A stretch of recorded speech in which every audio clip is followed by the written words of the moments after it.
Hello students, इस video में trigonometry में एक काफ़ी इंपॉर्टेंट क्वेश्चन को हम लोग देखने वाले हैं। तो आइए देखते हैं सबसे पहले क्वेश्चन हमारा क्या बोल रहा।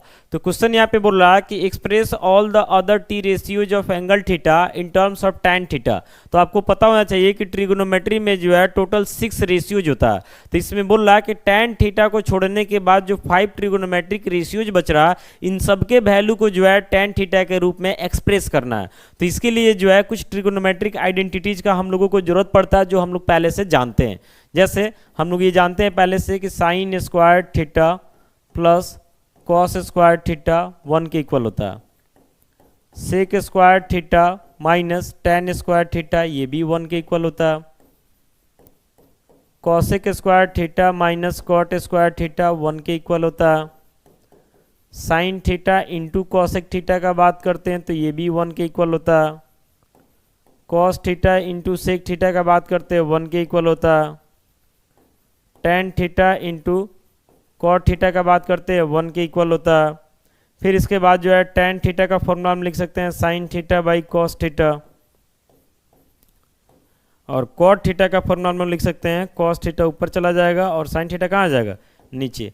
तो ये फॉर्मूला जो है हम लोग पहले से जानते हैं। इन सब में जो है कुछ फॉर्मूला का यूज करके हम लोग बाकी ट्रिगोनोमेट्रिक रेशियोज को जो है टैन में कन्वर्ट करने का प्रयास करेंगे।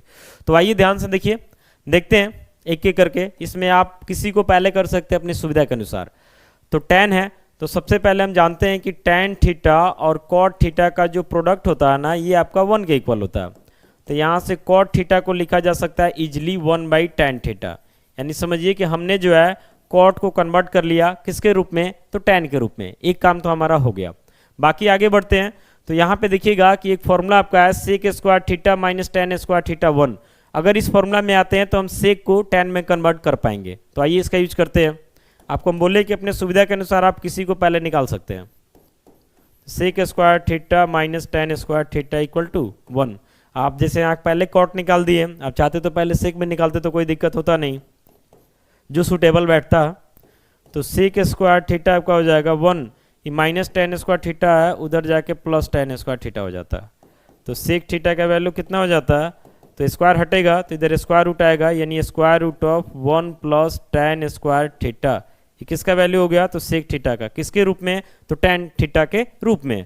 अब आपको पता ये भी होगा कि सेक का जस्ट अपोजिट जो है कॉस होता है। तो अगर हम कॉस थीटा लिखना चाहते हैं तो इसको उलट देंगे, इसका रेसिप्रोकल, यानी 1 ऊपर चला जाएगा और नीचे आ जाएगा square root of 1 plus tan square theta, यानी रेसिप्रोकल कर दिए। समझ रहे ना। अब तक हम 3 को निकाल लिए, कॉट निकाल लिए, सेक निकाल लिए, कॉस निकाल लिए। अब कौन कौन बच रहा, तो एक साइन बच रहा और एक कॉसेक बच रहा। साइन और कॉसेक को हमको कन्वर्ट करना टैन के रूप में। तो साइन या कॉसेक में किसी एक को निकाल लेंगे तो दूसरा जो है ऑटोमेटिक हमारा आ जाने वाला है। तो अगर मान लेते हैं कि हम साइन को निकालना चाहते हैं तो यहाँ पे देखिए sign square theta plus cos square theta 1 है।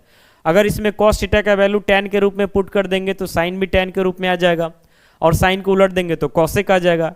या फिर हम यहाँ इसका यूज भी कर सकते हैं कि cosec square theta minus cot square theta 1 है, तो कॉट का वैल्यू जो हम टैन के रूप में पुट कर देंगे तो यहाँ से हमारा कॉसेक निकल जाएगा और उसको उलट देंगे तो हमारा साइन निकल जाएगा। दोनों में किसी का यूज कीजिएगा, आंसर आपका सेम ही आएगा। तो आइए हम कॉसेक का यूज कर लेते हैं, थोड़ा सा इजी पड़ेगा कैलकुलेशन उससे, क्योंकि इसका वैल्यू थोड़ा कॉम्प्लिकेटेड है और इसका वैल्यू थोड़ा इसके कंपेयर में सिंपल है। बाकी आंसर सेम ही आएगा। तो लिखेंगे cosec square theta minus cot square theta, ये 1 के इक्वल होता है। तो यहाँ से कॉसेक को तो हमको कन्वर्ट करना है किस में, तो टैन में।